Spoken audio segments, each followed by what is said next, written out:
Usměv matku. Kouk na Verunku. Kouknem kolem, jak tady vlastně vypadá. To vypadá na Čerňáku. Se podívej. To je parkoviště, jo, to dole. Tam je to červený, to je kousíček, tam bydlím. Takový červený barák, jako jo. Kousíček.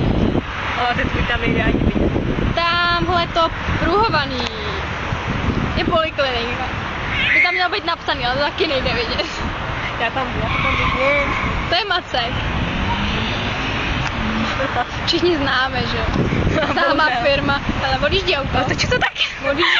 Odjíždí, ale odjíždí auto. Já teď nedávám firmu. Auto. Bacha. Jede. Přinďo! Už je pryč. Tam hrabe. A tam je elektro. Word. A tam ale není vidět, takže já musím jít tam. Jdem na Jau. Ty jsi natáhla pipčo.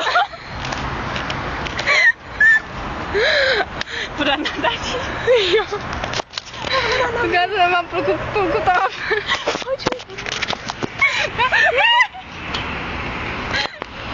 On není vtipný.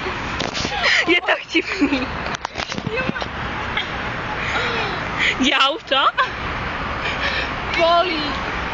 Jak namrdaný kač. To je moje slovo. Že byl namrdanýho kačera.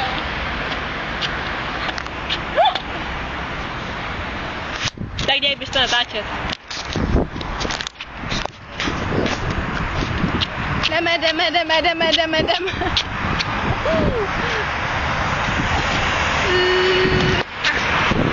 Tamhle by mělo být vidět značka Elektrovod.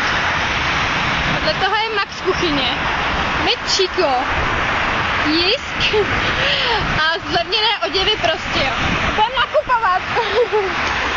Jdeme nakupovat. Au. Ty řeknula, že vůbec nemůžu chodit. Možná má hybí.